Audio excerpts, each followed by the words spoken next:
Alright guys, this is episode 11 of watching a movie and reviewing it. A couple of days ago, we rewatched the original Scream from 1996, since the new movie Scream 7 comes out on the 27th. Okay guys, come on.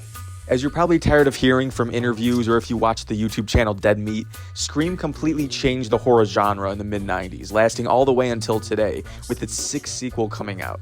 I headed back to the original, and it's just as great a movie as I remember, the older I get.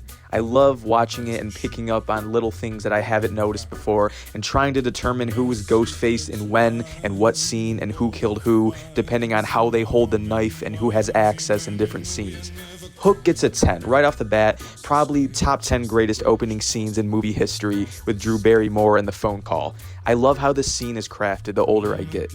Pacing gets a 9, near perfect for me. A tad like Disturbia, it gets a point off because the few scenes between Sidney getting attacked in the school bathroom and then them arriving at Stu's house for the party seems sometimes unnecessary, but the more I think about it, almost every scene in this movie is necessary despite dragging just a tad. Visuals get an 8, I mean it's Wes Craven, so of course. Story also gets an 8, such a great, well thought out story by Kevin Williamson and everybody else. The whodunit mystery slasher was kind of worn out by the 80s, but they found a way to revitalize it in somewhat lackluster genre for new audiences in 1996.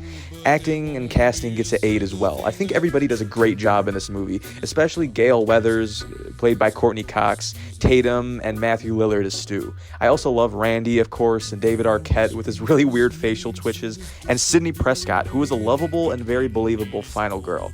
And I don't know how I completely forgot, but Henry Winkler is the principal in this movie. Hey. I also like how the movie spends just enough time getting you to know the side characters too, and they all do a really good job, such as Drew Barrymore's parents when they come home and Kenny the cameraman. Music and soundtrack gets a 7. Really good cinematic music all around in terms of song choices and the original score. It's always stuck with me. Plot development gets a 9, which is, in my opinion, the movie's strong suit outside of the hook. Like any mystery, the writers have to take an absurd amount of time to make the audience keep guessing throughout the whole movie of who the killer is and making sure people aren't in one scene to keep you guessing, and then having dialogue which makes you think they're innocent, and yet not a lot of people in one scene so you're not easily able to point out who's missing, which is a big mistake Scream 4 and Scream 7 didn't really follow too well. I like the development of the characters such as Billy and Sidney's relationship and Gale and Dewey. And I kind of love it and find it interesting how this big a movie has the killer be a person who was the number one suspect the whole time and really makes it work. Conclusions get a 7, no real complaints there, just a few loose ends I wish were tied up, but it was obvious that there was going to be more Scream movies after this and they would deal with them there.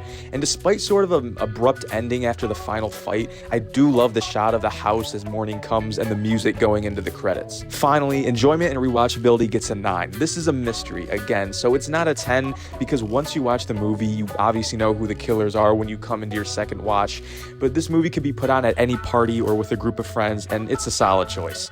I have a ton of notes for this movie, but things that stand out would be the rules, which Randy of course explains, and how everybody unironically breaks them as he's saying them. Good stuff. The third act at Stu's house, the reveal, the 30-second delay, which I think is extremely clever, all of the characters, and of course Stu and Billy versus Sidney and Gale at the end.